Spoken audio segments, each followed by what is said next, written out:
예민한 분들의 경우에는 길이 차이로 느끼시는 분들이 있어요.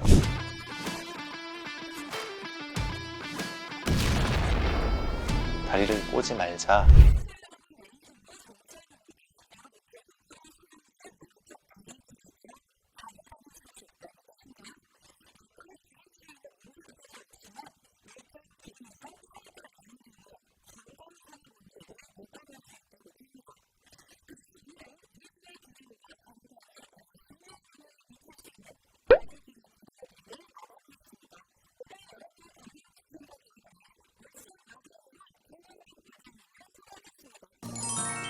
안녕하세요. 네, 달서구에서 진료하고 있는 월성 마디아니원 김영균입니다.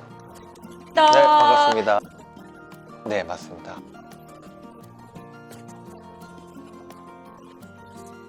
진짜요? 네. 아, 네.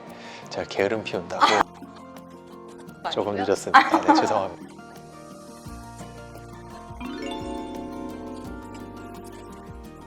네.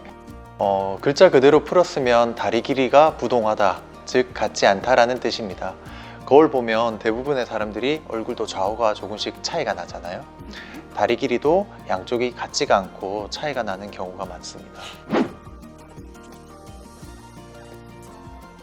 일반인의 경우 90%, 운동선수에게서는 40%에서 양쪽 다리 길이가 차이가 나는 것으로 알려져 있습니다.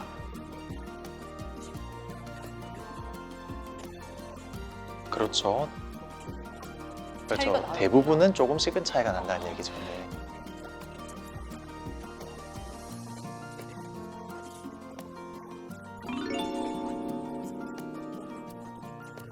네. 좌우 다리 길이 차이는 통상 10mm, 그러니까 1cm 미만 차이까지는 대부분의 경우 임상적인 증상을 보이지 않습니다. 의학적으로는 2cm 이상의 길이 차이는 임상적으로 의미가 있고 여러 가지 통증의 원인이 되는 경우가 많기 때문에 치료를 요한다고 알려져 있습니다. 하지만 최근에는 2cm가 아니라 1cm 이상의 길이 차이 또한 임상적으로 중요하다는 연구가 발표되고 있습니다. 제가 진료를 볼 때도 양쪽 다리 길이 차이가 1cm 이상 차이가 나는 환자들의 경우 허리 통증이나 무릎 통증을 호소하시는 분들이 많이 있습니다. 아, 1cm 이상 다리 길이가 차이가 나도 통증을 호소한다는 말이네요. 네. 아니, 그렇다면 다리 길이가 차이 나는 원인은 또 무엇인가요? 크게 나누면 선천적인 경우, 후천적인 경우로 나눌 수 있습니다. 선천적인 경우에는 유전적 질환을 가지고 태어나거나 원인을 알 수 없는 경우 등으로 나누고, 후천적인 경우는 외상으로 인해서 골절을 입었다든가 종양, 감염 등으로 인해 길이가 변화된 경우를 말합니다. 또 구조적 다리 길이 차이와 기능적 다리 길이 차이로 나누기도 하는데, 구조적인 다리 길이 차이는 실제로 뼈의 길이가 차이가 나는 경우를 말을 하고, 기능적 다리 길이 차이는 뼈의 길이에는 차이가 없는데 관절이나 근육이 구축됨에 따라 혹은 연부 조직의 단축에 의해서 골반 높이가 변화하면서 발생합니다. 원장님, 그렇다면 잠시 제가 궁금한 게 있는데요. 네. 다리 길이 부동에 대한 자가 진단법 같은 거 있을까요? 사실 다리 길이 차이를 혼자서 진단하기는 매우 어렵습니다. 엑스레이 도움이 꼭 필요한데, 예민한 분들의 경우에는 양쪽 바지 단의 길이 차이로 느끼시는 분들이 있어요. 아, 그러니까 바지를 입었을 때 네. 한쪽이 더 올라갔거나 뭐 내려갔거나. 그렇죠. 네, 그런 분들의 경우에는 이제 다리 길이 차이를 조금 의심하기도 하고, 또 옆구리 살이 접히는 모양으로도 조금 의심해 볼 수 있어요. 옆구리 살이요? 네네네. 아니, 옆구리 살이 왜 다리 길이와?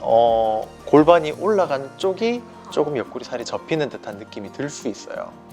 네. 저 맨날 접히는 것 같은. 양쪽 다 접히는 거 말고. 네네.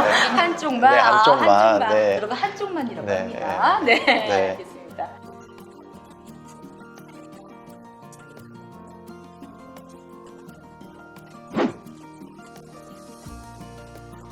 네, 다리 길이 차이는 생체 역학을 변화시켜서 보행이나 자세에 영향을 주고 여러 가지 근골격계 문제를 유발할 수 있습니다.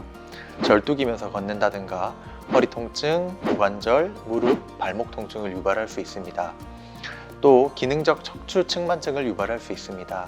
다리 길이 차이로 인한 골반 높이를 보상하는 과정에서 허리가 휘는 것인데요. 이러한 상태가 오랫동안 지속된 환자의 경우 허리 디스크의 손상이나 후관절에 퇴행성 관절염이 동반된다는 보고가 있습니다. 퇴행성 변화가 진행되지 않는 젊은 환자의 경우 다리 길이 차이를 보정해 봤더니 시간이 경과함에 따라 측만증도 호전되는 양상을 보였습니다.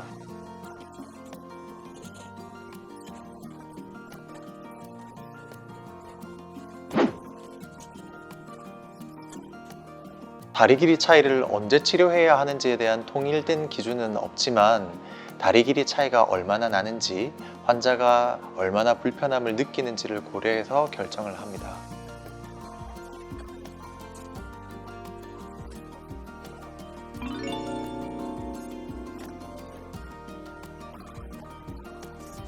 일단 보통 10mm까지는 증상이 없기 때문에 1cm, 아까도 말씀드렸다시피 1cm까지는 대부분 증상이 없어요. 그래서 치료를 하지 않고 그냥 지켜보면 되고, 이제 10mm부터 20mm까지는 보조기를 통해서 짧은 쪽 다리를 올려주는 치료를 합니다. 네. 이제 균형을 맞추는. 그렇죠. 네.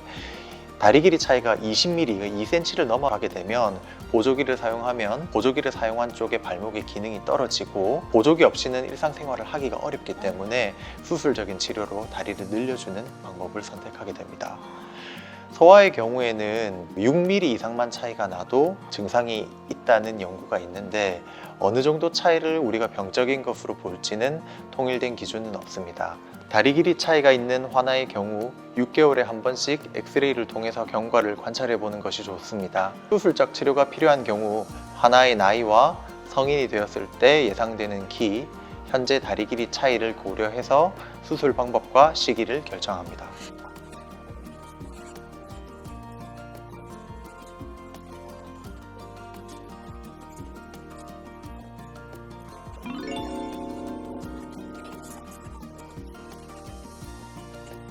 보통 짧은 쪽 다리를 짝다리를 짚는 경우가 많고 이러한 자세가 습관이 되면 골반까지 틀어지는 경우가 있습니다.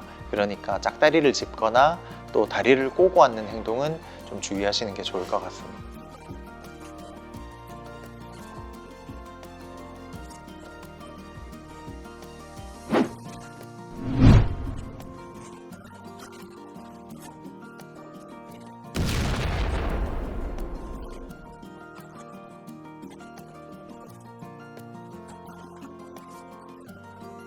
그 다리를 안 곤다고 다리 길이 부동을 막을 수 있는 건 아니고요. 네, 다리 부동에 따른 골반 틀어짐을 더 심화시킬 수 있으니까 다리를 꼬지 말자.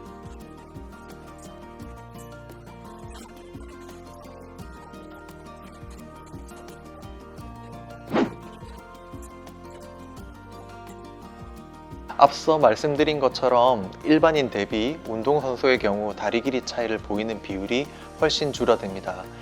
개인적인 생각으로 다리 길이가 차이가 나면 운동할 때 부상이 자꾸 동반되기 때문에 선수 생활을 지속하기 어려운 것이 아닐까라고 추측합니다. 전방 십자인대 손상을 입은 유소년 선수들을 대상으로 한 연구에서 전체 108명의 환자들 중 46.3%에서 양측 다리 길이 차이가 5mm 이상 차이가 난다는 연구 결과가 있습니다. 또 마라톤을 하시는 분들 많으신데 마라톤 하시는 분들 중에서도 짧은 쪽 다리에서 무릎 외측 통증이 나타나는 경우가 많습니다. 다리 길이 차이가 과도하지 않다면 대부분 문제가 되지는 않겠지만 다리 길이 차이가 스포츠에 영향을 주는 요소인 것은 분명해 보입니다.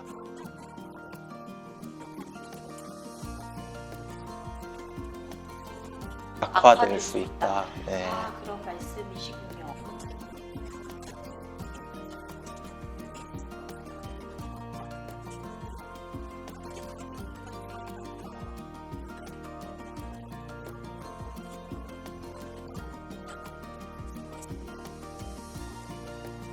일단 두 가지 방법 있을 것 같아요. 일단 내가 아프지 않은 범위에서만 운동하는 방법이에요. 예를 들면 마라톤을 하는데 한 10km 구간 가면은 내가 아프다.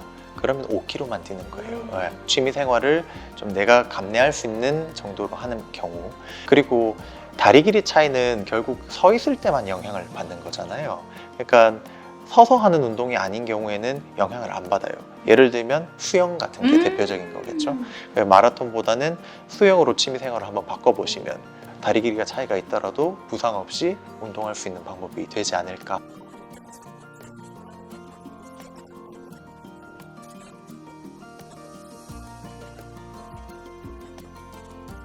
그렇죠. 낀다든지. 그렇죠. 아, 네. 알겠습니다. 네. 감사드립니다.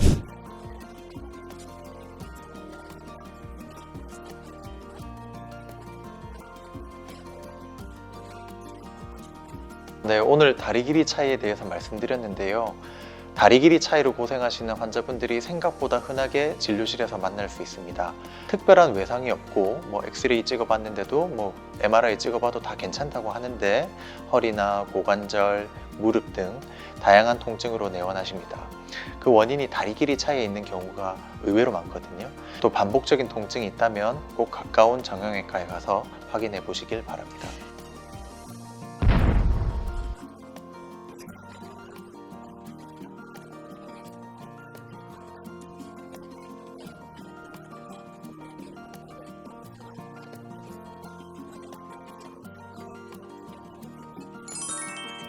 감사합니다.